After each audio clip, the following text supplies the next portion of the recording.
Good evening, everyone. I'd like to welcome you this evening to Climate Change Live's Part 2 of our Education Resources.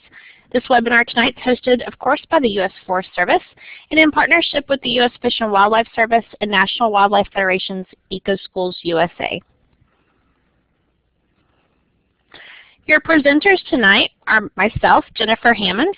I'm the manager for STEM education with the National Wildlife Federation, and I specifically work on one of our K-12 programs, EcoSchools USA, which we'll be learning more about tonight. There are a couple of web addresses there to learn a little bit more about our program and about what National Wildlife Federation does to combat climate change. I'll pass it over to my friend Anne. Hello, my name is Anne Froschauer. I'm a communications manager at the U.S. Fish and Wildlife Service and our Office of Science, the Science Advisor, and I work on a variety of science issues, including climate change, and I'm really looking forward to talking with you all a little bit more tonight about what we have to offer at the U.S. Fish and Wildlife Service. And Vicki?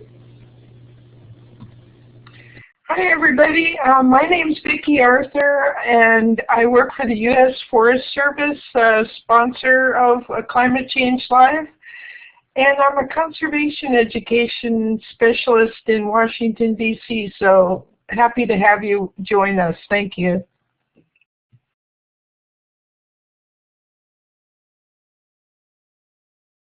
A little bit about Blackboard tonight, if you're not familiar with it.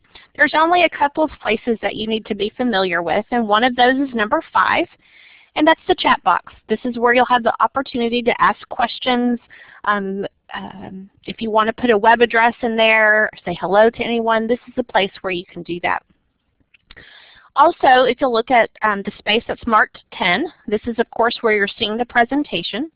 And you'll also notice within that box is a slender toolbar to the left. And oh, actually, you know what? We won't be needing that tonight. So I'm going to go back over to actually box number 4, where it says participants. And underneath Charlie's name, you'll notice that there's 4 boxes. And that last box with a check in it, we'll be using that for polling. So right now, it has a check mark in the box. And I'm going to change that to reflect a multiple choice option. And I'll be asking you a few questions in just a moment. So let's try that out now. Which best describes you? Take just a moment, read through the selections, and make your choice.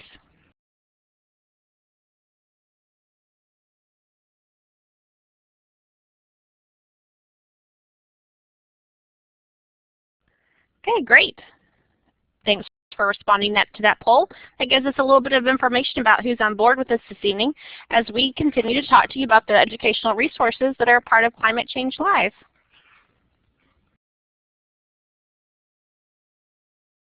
This is our agenda tonight. We're going to have a brief climate change refresher, talk about EcoSchools USA.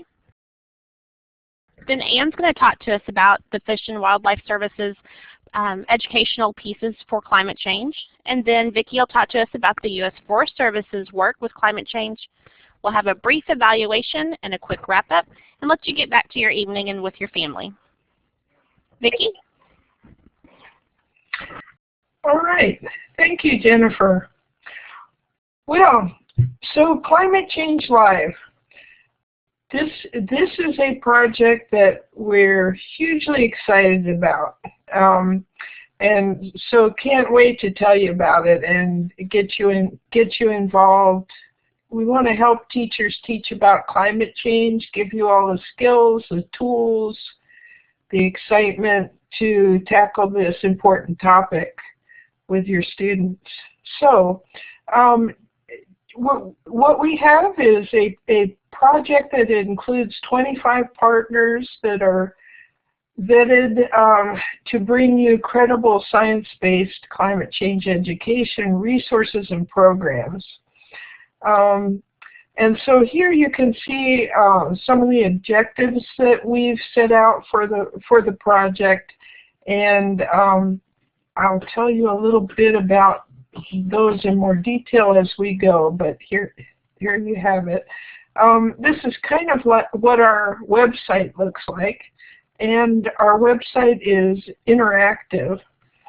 has a lot of resources for you. And at the bottom there you can see our 25 partners, very impressive group of folks pooling their resources and programs for you, and it's very exciting.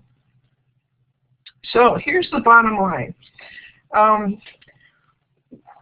Our approach is not gloom and doom. We want to get the students some basic, engaging climate change education information that will get them straight away after the education pieces and throughout. We want to move them to action and to getting engaged in being part of the climate change solution. So that's our approach, is excitement and interest and empowerment of the students rather than freaking them out with gloom and doom. So that's been our whole approach to this thing. And I think you will agree this is more effective. So our project is a four-pronged machine, many moving parts. First of all, our website, climatechangelive.org. And on this website, you'll find education resources and programs, links from these 25 impressive partners, all in one place for you. You'll also be able to ask a climate scientist a question, and we have questions now from students and teachers, and you'll get an answer back from them.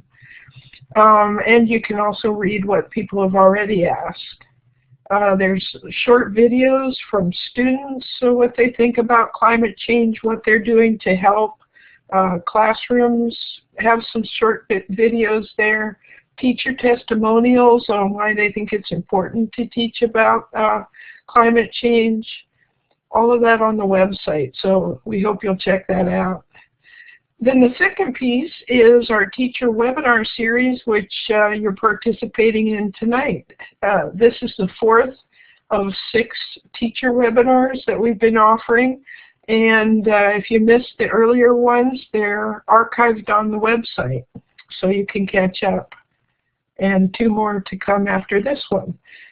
The third piece is that our activities culminate in 2 webcasts to classrooms in March of 2014. And these webcasts are very engaging. We've approached them in a young way, and we're using youth voice to teach the lessons. So many times the lesson will come from another high school student. So yes, we're targeting the webcast to secondary students. The ed resources on the website, however, go K through 12. So there's something for everybody here. The webcasts are going to include an award-winning assembly from one of our partners, the Alliance for Climate Education.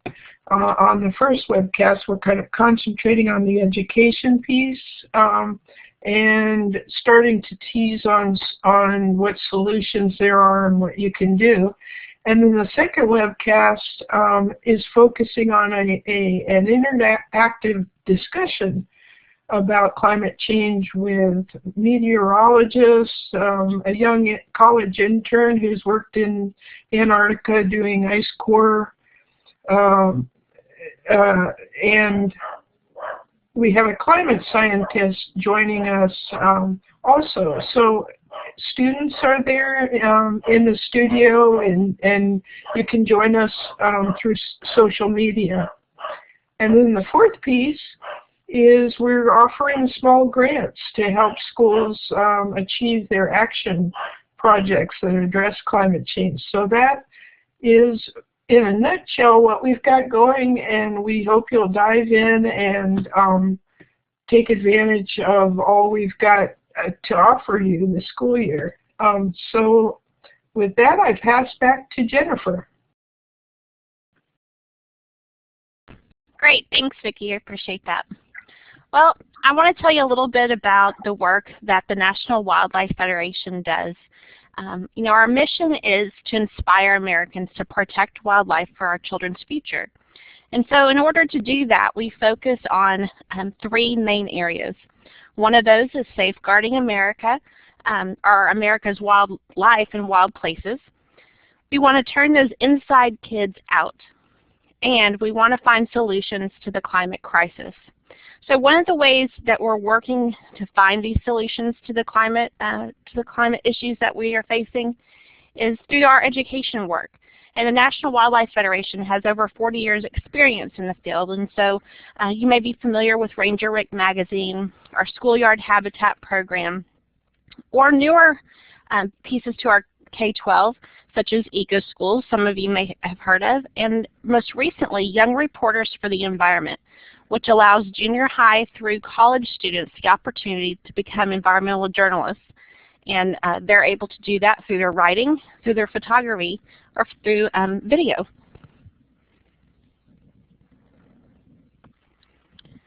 So just a little bit about Eco Schools USA. We started Eco Schools in the United States back in November of 2009. This is an international program, so we actually belong to a global group, a global family of over 58 nations. It is a student-driven program, and it's a comprehensive greening program. We don't just look at things inside of the school building or just the school grounds.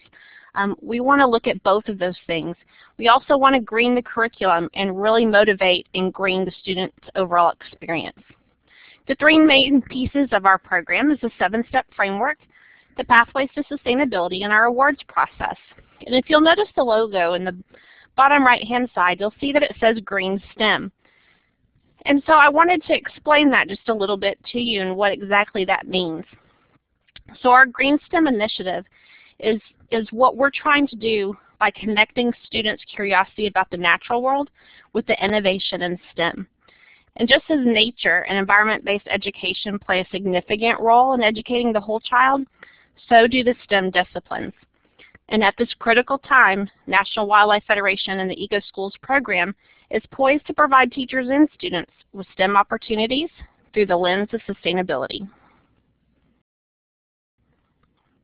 So the 7-step framework is actually universal. So no matter if you are in, let's say, South Africa or Scotland or the UK, anywhere that participates in the Eco Schools program, we are all following this structure to help us reach our sustainability goals.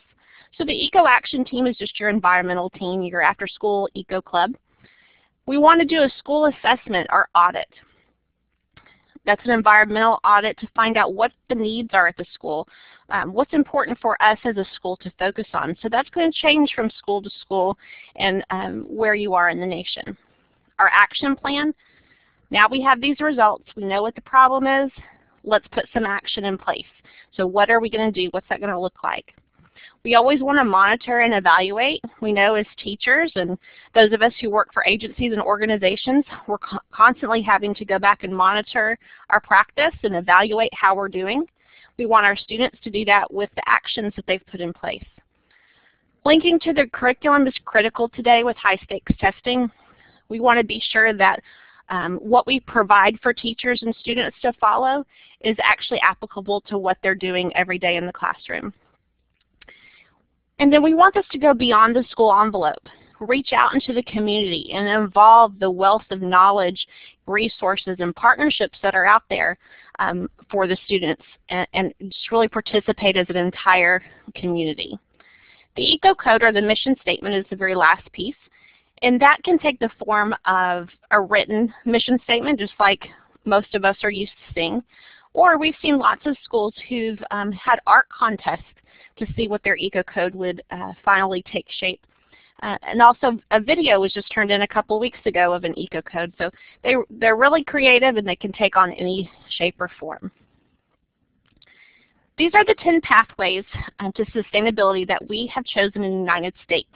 Now this is what makes every country unique. Depending on the nation's environmental needs, what they feel their greatest issues are, they can choose the pathways they want their students to be able to focus on and provide them those pathways to address these. So these are the ones in the United States.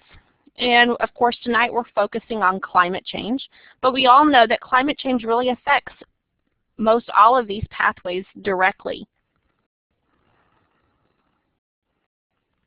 Our awards process is 3-tiered. It's progressive, so you start out with the bronze. You have to address one pathway to achieve that. And then the silver, you have to address 2 pathways. And by the time you're reaching the ultimate award of the green flag, you have to have addressed 3 total pathways or more to receive this honor. This honor comes with a very intensive process where we do a site visit to really look into your program and how it evolved and what it's accomplished. There's a lot of documentation that goes into the award of a green flag, and then it's just a great celebration, a wonderful time to acknowledge the students for all the hard work they did to become more sustainable. One of the new features of our program is a points-based system and a dashboard.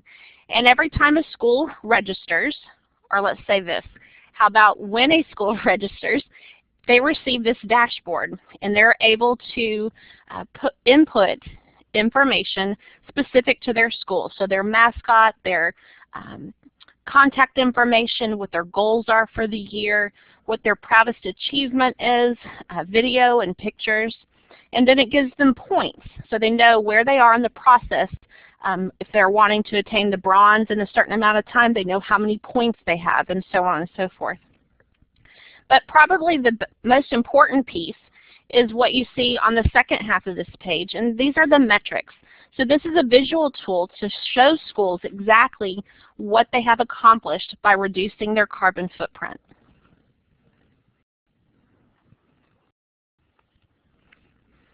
For each of our 10 pathways, if you'll see, notice the yellow arrows, you will see that these are a part of every single pathway.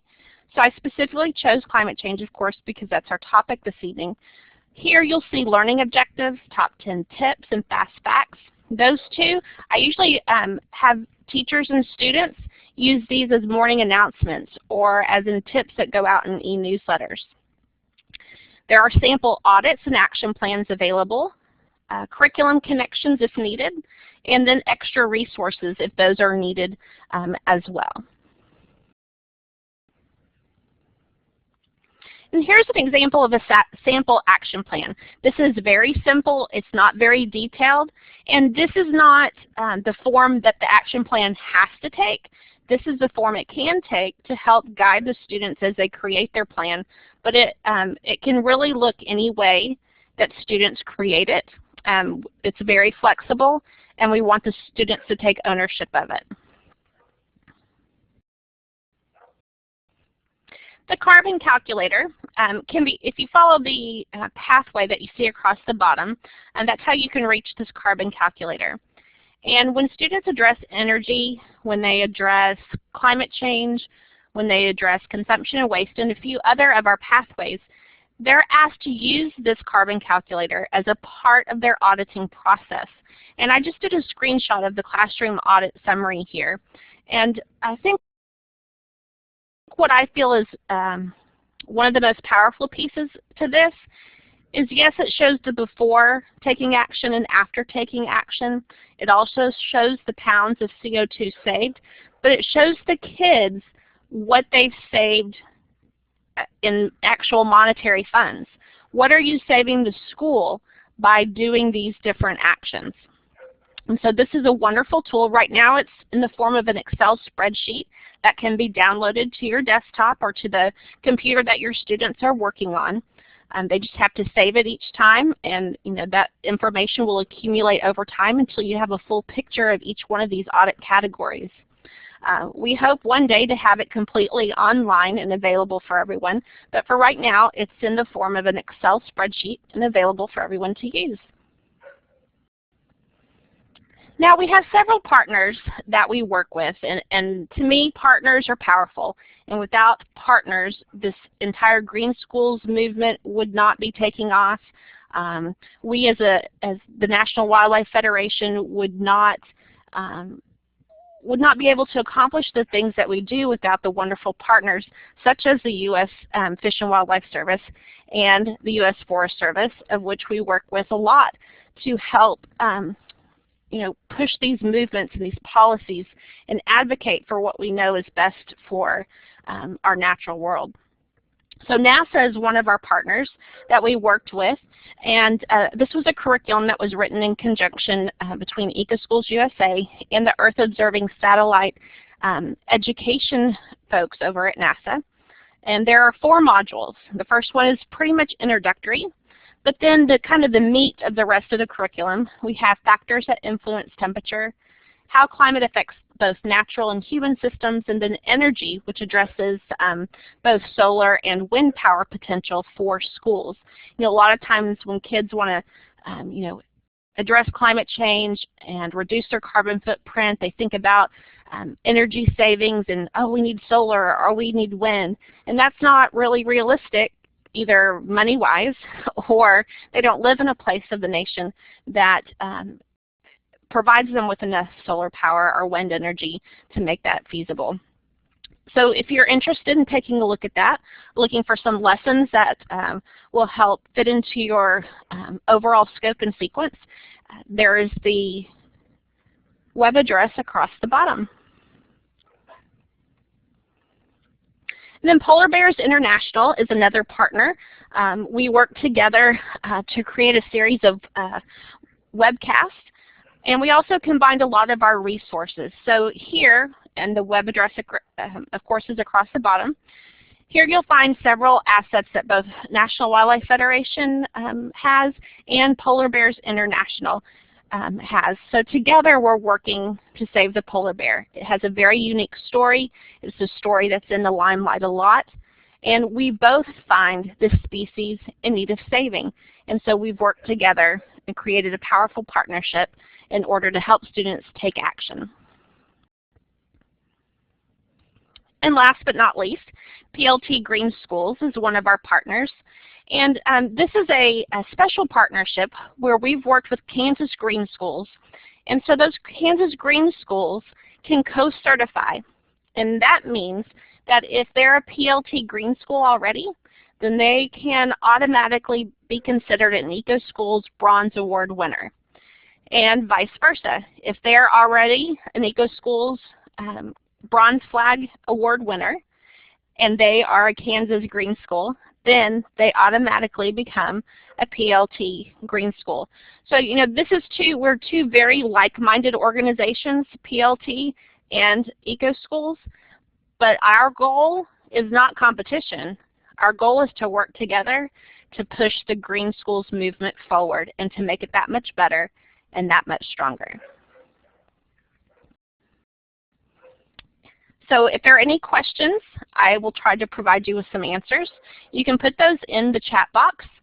I appreciate you being very, I apologize for my dogs. I've tried to cordon them off, but it's not working, and I shunned my family away for the evening. So my apologies for the interruption.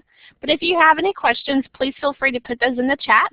I will answer those as I pass the baton over to Anne. Thank you. I was just chatting in the box that my cats aren't happy either. They just aren't quite as loud as dogs. So you may not hear them, but they're not happy as well. So my name's Anne Froshour. As I mentioned before, I'm a communications manager with the U.S. Fish and Wildlife Service. And I'm going to talk to you a little bit about some of the things that we do at Fish and Wildlife Service. First, I should mention what our mission is at the Fish and Wildlife Service. And we're the Federal Wildlife Management Agency, and our mission is to work with others to conserve, protect, and enhance fish, wildlife, plants and their habitats for the continuing benefit of the American people. So we work a lot with partners like the Forest Service and our friends at National Wildlife Federation and lots of other federal and state agencies, tribal agencies and organizations, NGOs to meet our goals as well. So today I'll just talk a little bit about some of the climate resources that we have. We do have some things online. Of course, you can find all of these links that Jennifer is talking about, myself and Vicki, on the Climate Change Live website, but I did include the link below directly to get to our climate page, which is our Conservation of Changing Climate webpage. And on that page you can find resources like a Climate 101, which will help you to learn a little bit more specifically about how climate is impacting our wildlife resources here in North America. It also has a variety of resources, tools, and more for teachers that you can use in the classroom and outside of the classroom as well. We also have a Climate Change Learning Center, which is part of our National Conservation Training Center, and I'll talk a little bit more about that in just a minute. But at the Climate Change Learning Center through NCTC, we've got lots of different opportunities, trainings, workshops, webinars, and other resources, and a lot of those are available online or on our campus, which I'll talk about again in just a minute. But today I wanted to highlight one program in specific, and that's the Student Climate and Conservation Congress, which was started in 2009 as a partnership between the U.S. Fish and Wildlife Service and another great partner of ours, the Green Schools Alliance. And first I'll start out with just a little brief overview about GSA, the Green Schools Alliance. Their website's linked here. They're also a great partner with Climate Change Live, and you can find this information on the Climate Change Live website as well. But Green Schools Alliance is a global network of schools working together to solve climate and conservation challenges. And to do that, they are focusing on sharing and implementing sustainable best practices and promoting connections between schools, communities, and the environments that sustain them. The Green Schools Alliance connects more than 3,000 schools and engages over 2 million students and reaches students in 42 United States and 28 countries, and that's growing daily. And so GSA, Green Schools Alliance, and our National Conservation Training Center partner for the Student Climate and Conservation Congress, which is held every year at our National Conservation Training Center, which is in Shepherdstown, West Virginia. It's a really beautiful 500-acre campus that's set on the Potomac River. We've got over 5 miles of walking paths through hardwood forests and river meadows. And it's a great place not only for learning, but for birding and wildlife watching and enjoying the outdoors as well. And so every year at the Student Climate and Conservation Congress, we have over 100 of the top high school students from across the country.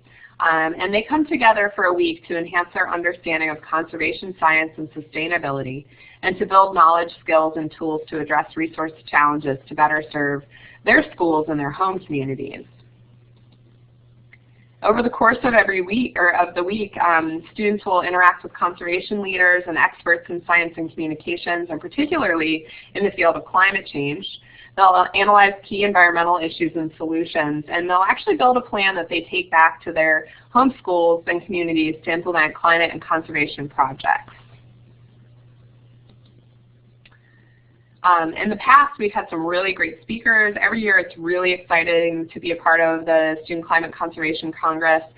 These speakers include journalists and writers, environmental activists, scientists, photographers, filmmakers, and advocates. It's a really great way for students to get to interact with people that are in the field doing on-the-ground conservation work and communications about climate change and other issues. And some of those folks have included people like Dr. Sylvia Earle, who is of course a famous oceanographer, Robert F. Kennedy Jr., who's an attorney and environmental activist, Bill McKibben, who is a writer and environmental activist.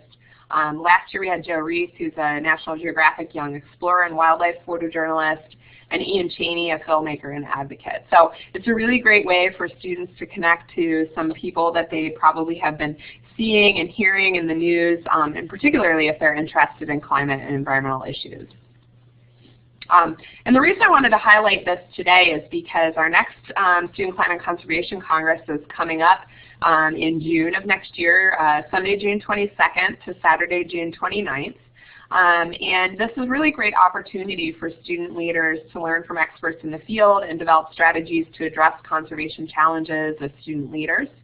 So I really wanted to put a call out to you guys today. If you know a student who has demonstrated leadership, to encourage them to apply for the Student Climate Conservation Congress. So this is for rising 9th through 12th graders.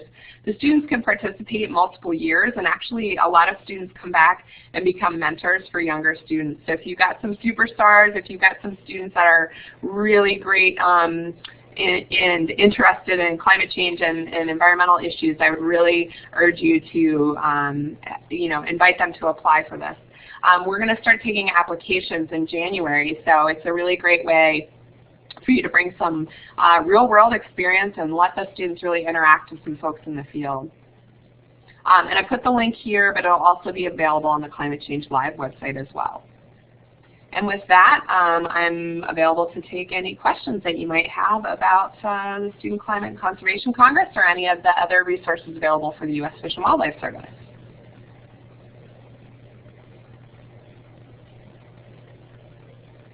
And if not, I guess I'll turn it back over to Jennifer.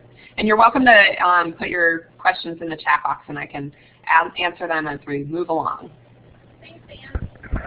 I'm actually going to pass it over to Vicki, who's going to tell us about some awesome resources that Ann and I didn't even know about and played with over this last week. So you're getting ready for just a wonderful wealth of information from Vicki. Well, thanks, Jennifer. Jennifer, you did have a question on chat that came through. Maybe you and I can tag team it. I'll read it. Leah wonders, in order not to duplicate efforts of other environmental agencies, can you work other elements into the Green School? For instance, cleanups or debris prevention, etc. Most definitely. One thing that's great about the Eco Schools program, and I think a lot of the Green Schools program, is that we're flexible, because our goal is to help students have the tools and resources they need to be successful in this green movement and to become successful adults. And so whatever we can do to help do that and help provide students and teachers with that information, then that's what we're going to do, because that's what's important. And please feel free to email me if you want to talk about this offline, and I'll be happy to chat with you some more. All right, thanks. Thanks, Jennifer. Well, hello, everybody. Vicki Arthur from the U.S. Forest Service Conservation Education Office in D.C. And I'll start out by saying that the Forest Service has about 500 research scientists who you may not be aware of. Everyone thinks of us with our national forests and grasslands, but we also have this research arm to the agency. And those scientists have been studying climate change for 30 years. And very aware of the impacts of climate change, and have seen and measured and studied these things all this time. So the agency knows, standing behind the message of climate change with a lot of, I think, courage at times before it was cool to talk about this. And so we've had a lot of support for education efforts on climate change. Those scientists also shared in the Nobel Peace Prize in 2007 for their research contributions to the Intergovernmental Panel on Climate Change report back in 2007. So we're way into sharing this message and helping educators teach about climate change. So in our series tonight of sharing and highlighting some of our education resources for climate change, I'd like to tell you about our science education journal called Natural Inquirer. Not National Inquirer, but Natural Inquirer. So it's targeted for middle school students, and here we go. Let me jump in. Okay, so we have some recent editions of the Natural Inquirer that are specifically focused on climate change. And the one on the left is for middle school students, and the one on the right, the Investigator series, are for for elementary school students. So there's a series of both of these on other nature topics as well, and here are the two on climate change.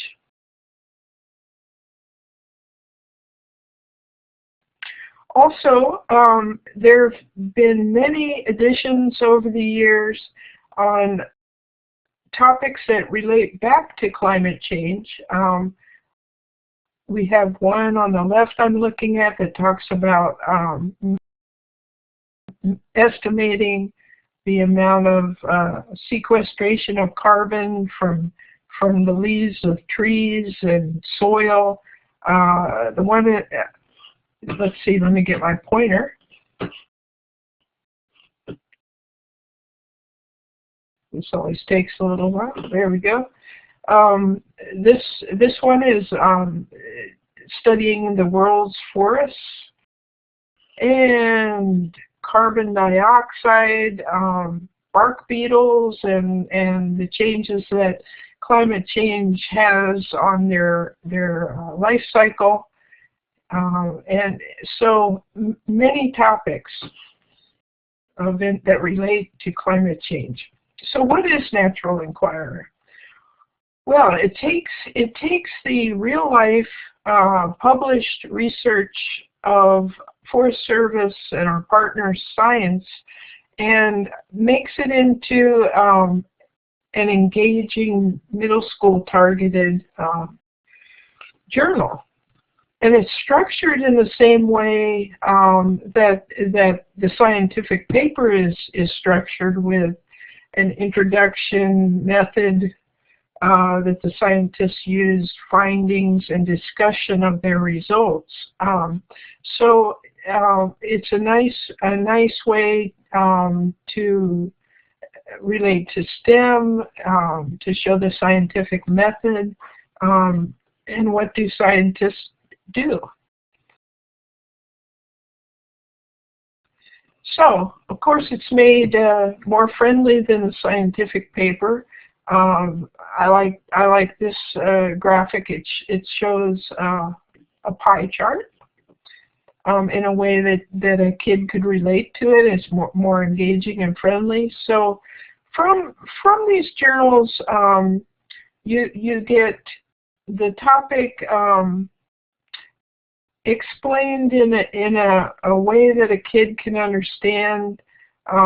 It's engaging, it's multidisciplinary, relates to geography, math, and strong ties to reading something, reading comprehension, you know, taking the ideas that you get further. So there's a lot of lessons you can relate this to. And so once you go through the article, a tool like this is given, you know, to have the reading comprehension of what the scientists, what questions were they trying to answer, how did they go about their research, what did they find. So in other words, also a student could get a lot about science topics like what is habitat, what is an ecological community, how does it work together. So many of these science elements you can get from these journals. So also one of the strong points of the journal is that it profiles the scientists that did the research at the beginning of the article, and I think you know, we're fighting that image. You know, trying to interest more students in pursuing careers in math and science and the STEM fields, and so it shows that this is not an old white guy in a lab coat. These are interesting jobs with people out doing things, and so you get that piece. Students and educators review every issue before it goes out. There's a team of reviewers. I also wanted to show on this page there's a glossary given of all the scientific terms that are used in the magazine. And also, let me mention that most of these, not all of them, but most of the editions come in Spanish and English. So I gave you the website for Natural Inquirer. I see Jennifer's helping me on the chat line there too. Yes, so let me show you some more here. I mentioned about meeting scientists. Also on that website, they've just done something new, which is a series of trading cards that profile different scientists that work for the Forest Service and their jobs. And so, as I said, we're trying to move away from the lab coat stereotype in the laboratory and show the scientists out doing things that are interesting. On the back of the trading card here, you know, what was your most exciting discovery? When did you know you wanted to be a scientist? What questions have you tried to answer? And so here's a strong tool for you that you can download from the website. And I think you can also order hard copies of these trading cards, but I'm not as sure about that. But you can definitely download them. So on the website, the editions can be read online, they can be downloaded, and you can also order printed hard copy classroom sets for free from the website. So really great resource for you and under marketed. And so spread the word that this is out there because it's really a dynamite, very usable. There's also, I forgot to mention, there's activities tied to each one of the editions. So check it out and see if you like it. I think you will. All right, I see some questions coming in, so I think I'm going to stop and tackle those before I leave Natural Inquirer, because it looks like we're doing great on time here. So one of those is, are the trading cards available in Spanish? You know, I don't think so. I have not seen that, although it's a great idea. But the journals themselves, yes. Did we catch every question there? I think so. All right, great.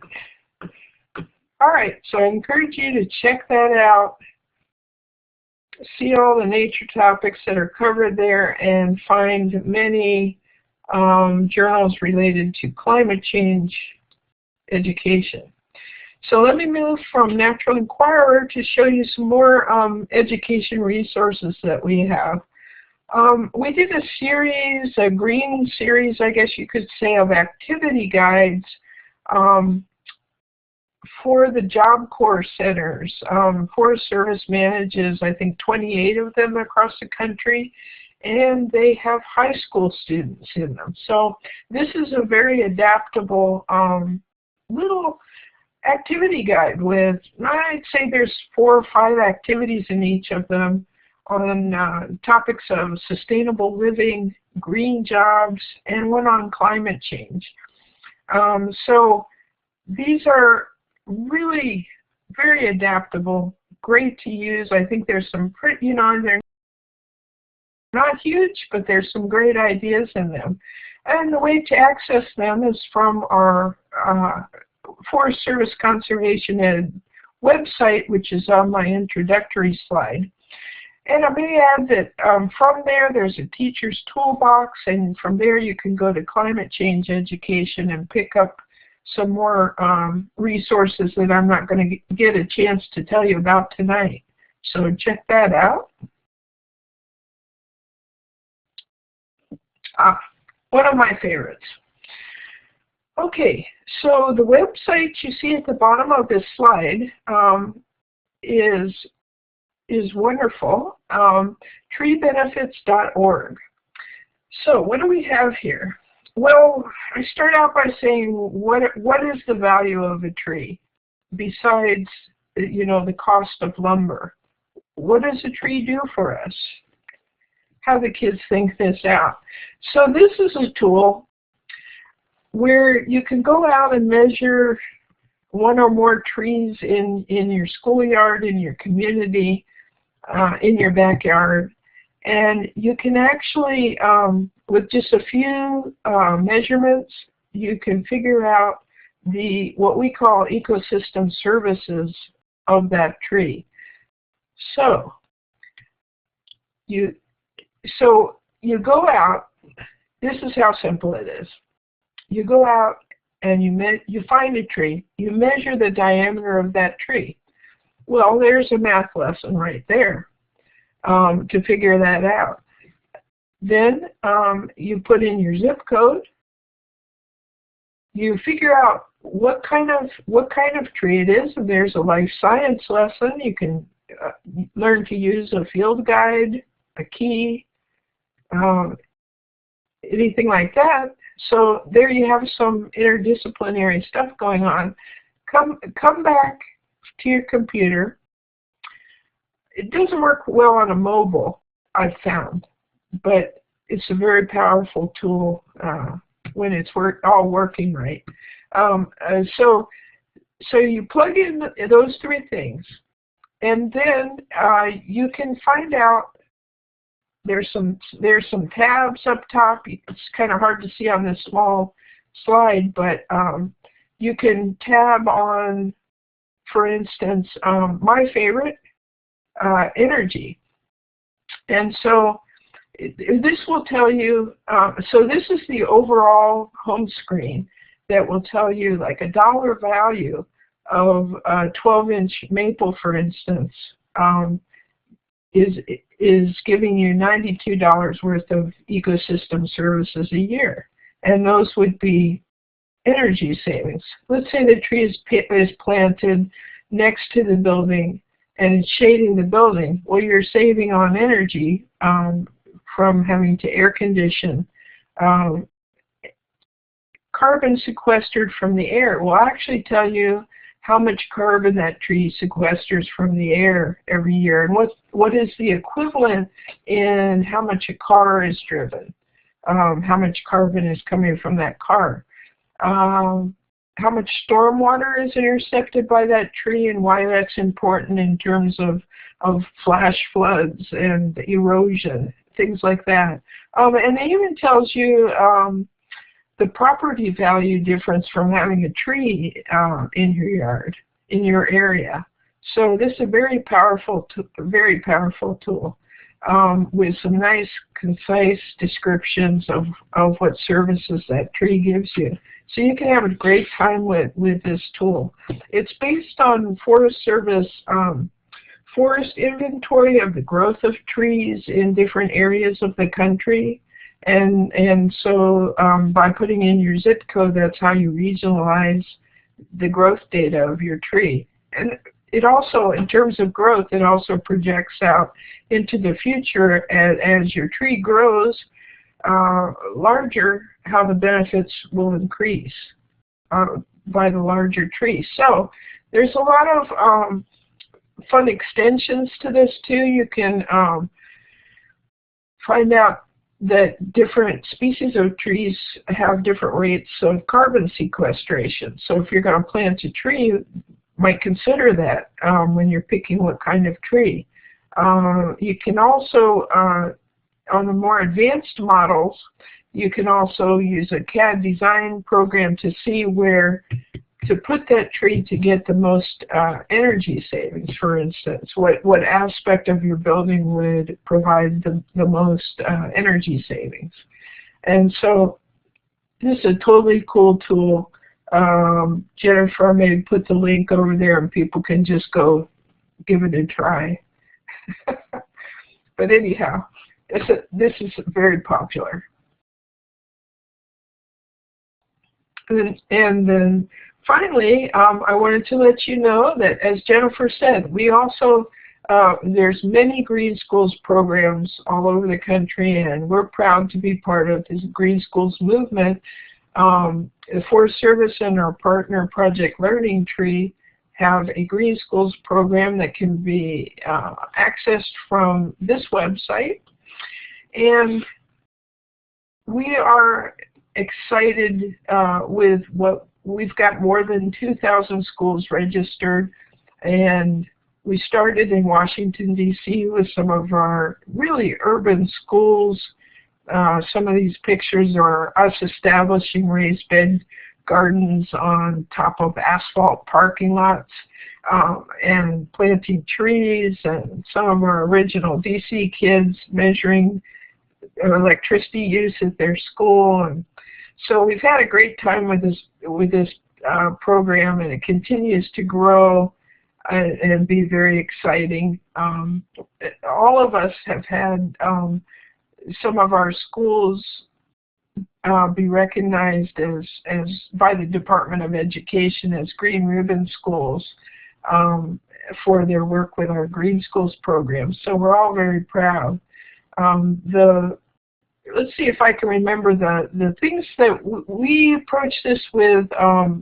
Giving you, when you register, there's investigations that your students can go through to get the baseline numbers for your school, and so they can work their way through the workbook and find out about electricity use and how much water is being used at the school, waste and recycling. And take a look at that and what can we do to improve that. How are we using the school site? Are we using it at all to go out and learn? Could we be? Answering those kind of questions, envisioning how to use the outdoors for learning. And also environmental quality. What kind of cleaning supplies are we using at the school? What kind of paints and you know, you can even measure how much carbon dioxide is in a sealed up classroom by the end of the day, and that kind of thing. So the kids become these GSIs, Green Schools Investigators, instead of CSIs, and so that resonates with them, and they enjoy snooping around and figuring things out. And the thing that we stress in the program is youth voice and, you know, youth-led with the help of the team of the teachers and community, and you know, building managers, and even a lot of money's been saved for the school districts through these programs. And that's because there's a lot of low-hanging fruit that, you know, in the past we really haven't tuned into. Simple things like, you know, how much money do we save by turning off the lights and the computers and these kinds of things. So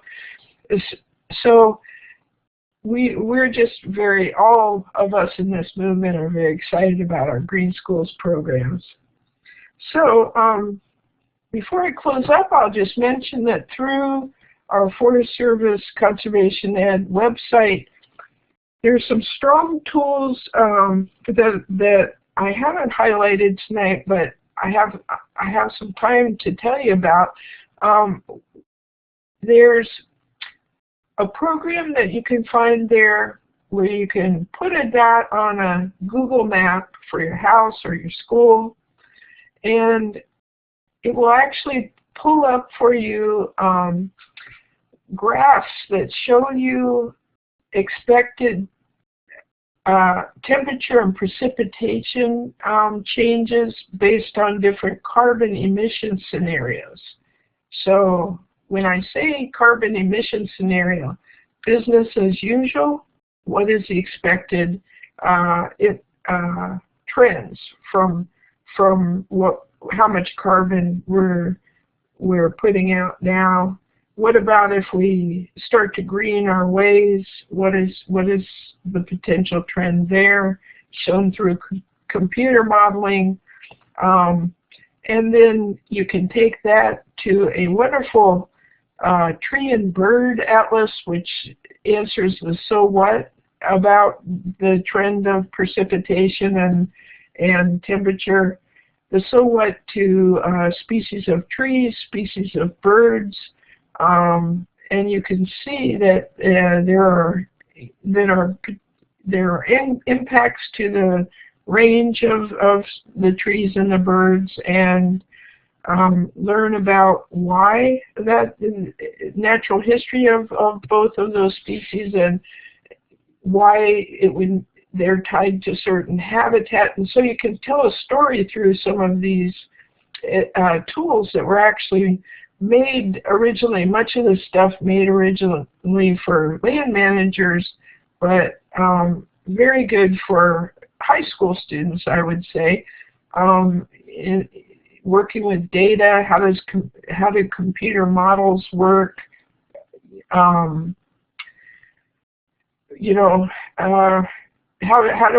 are we able to model about climate change? All the data is behind these programs, and you can access that. There's short little video tutorials about what is the model based on, how does it work, how do we test it. So some really cool stuff in there. Check out the Bird and Tree Atlas. So I think those are some of the things we were all hoping to highlight. And let's see, I do see some questions here.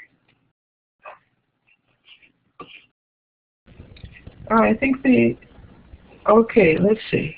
I think there was a question about whether PLT Green Schools and NWF Eco Schools were the same. If you'd like, I can take that question. Yes, run with it. All right. So these are actually different Green Schools programs.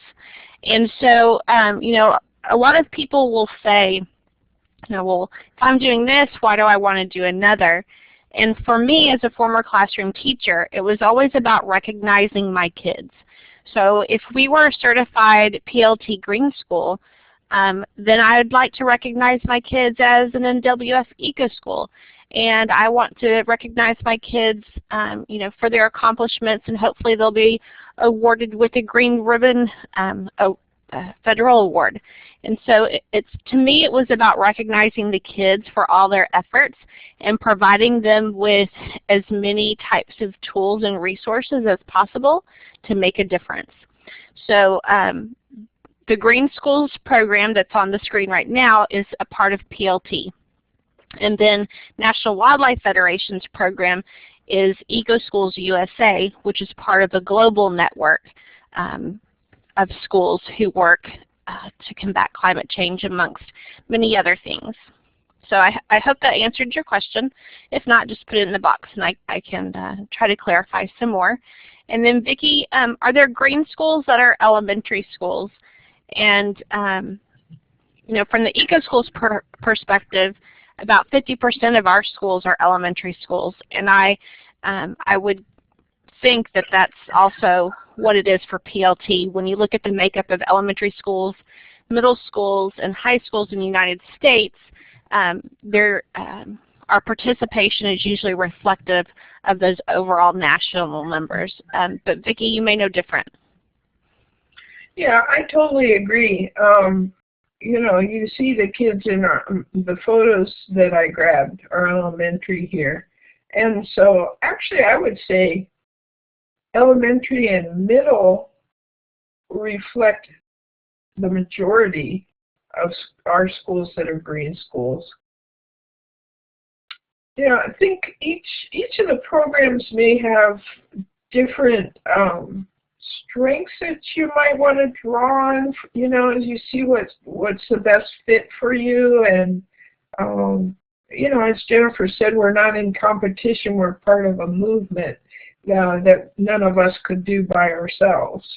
So look at it that way, and I think it's good to look at all the different pieces of the programs and what is something you might want to emphasize at your school, that kind of thing. Our program is, I think, strong in helping kids measure baseline in going through the investigations, and then having, you know, that framework for them to assess that, to get started with that, and then, you know, moving from there. You know, I really like Eco Schools has wonderful online tools there, as you can see tonight, and it just looks friendly and inviting to me from just hearing from Jennifer and seeing what they've got. So just, yeah, it doesn't need to be only one way. Did I miss anything else there, Jennifer? I was just typing, but it's going to be faster if I just say it out loud.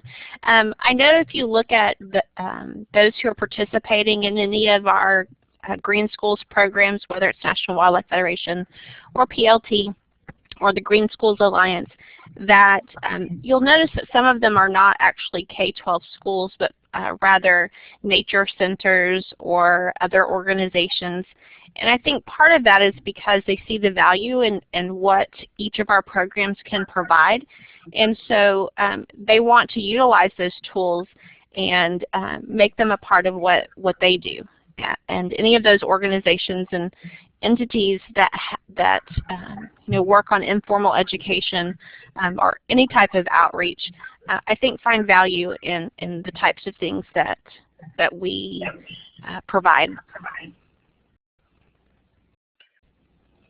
And let's see, someone asks when you need to sign up, and anytime during the school year is the answer to that one. It doesn't have to be at the beginning of the school year.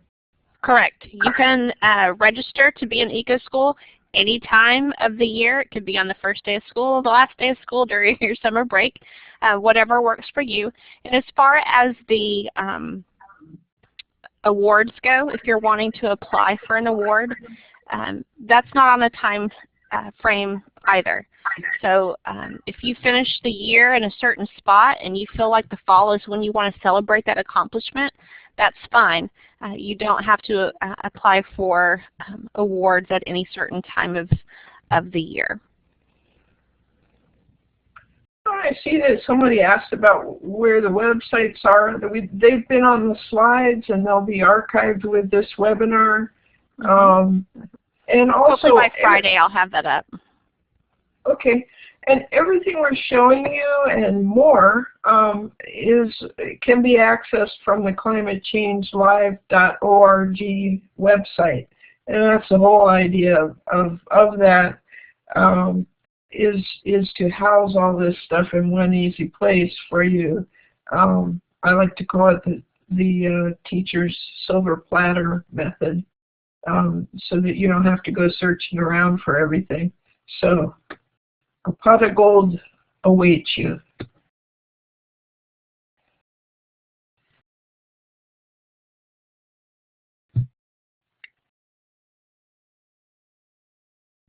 Okay, we'll move on. Again, just keep asking questions in the chat, and we'll feel free to stop and answer those or answer them while we write in the chat, but we're going to move on. This is found also on the climatechangelive.org website, and this tells you what is left for the rest of the year that you can look forward to. So if this is, whether this is your first time joining us this evening, or if you've come back, you've been a part of some of the webinars in the past, you might be familiar with this. But know that we have 2 more webinars coming in the new year, one in January and one in February, specifically regarding professional development for climate change education, and then the last one is the GreenWorks Action Grants. And that will be a presentation by Project Learning Tree and how you and your students can apply for these grants for the work that you're doing at your schools. And then probably the 2 biggest pieces that I know all of us are looking forward to is a 2-part webcast that's in March, March the 5th and March the 12th. This will be for middle and high school students, and this is going to be super exciting. I love ACE, the Alliance for Climate Education. They are super dynamic. I was in the classroom for 15 years. It was probably the most dynamic, exciting, exhilarating, motivating presentation I'd ever been to. So I definitely encourage those of you who teach middle and high school to find out how you can get ACE at your school. And then we want you to participate March 5th for this special webcast. It's going to be very exciting. Then on March the 12th, we'll have a Join the Conversation, the second part of this webcast. But for more of those details, you can look on the climatechangelive.org website. So if you have yet to register for these webcasts, or you want some more information, great lesson plans, you need some more information to better understand climate change and how it's affecting us today, you want to ask the scientist a question, you want to see videos of students in action, this climatechangelive.org is the place to go. To help us a little bit with tonight's webinar, we ask you for a very brief, I think it's 5 questions, on this SurveyMonkey, and I will get that link put into the chat box. And then the archives for webinars 1, 2, and 3 are ready and viewable at the link that is there. And so I will very quickly, I think, no I won't quickly, I will be writing as I'm fully speaking. Maybe one of my colleagues can put in the archive web address. Okay, I will. There's the SurveyMonkey.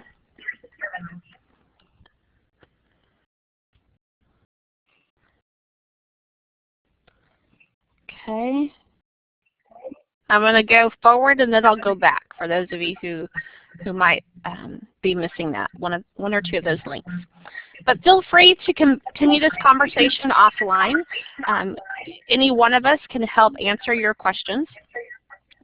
We have Vicki, Ann, and Jennifer. Again, I'm with the National Wildlife Federation and the Eco Schools USA program. Ann is with the U.S. Fish and Wildlife Service, and Vicki is with the U.S. Forest Service. So thank you so much for spending your evening with us. We know how busy you are and how committed you are to your family. This being a holiday season and with crazy weather, we really appreciate you joining us tonight. So if there are no other questions, then we will say good night.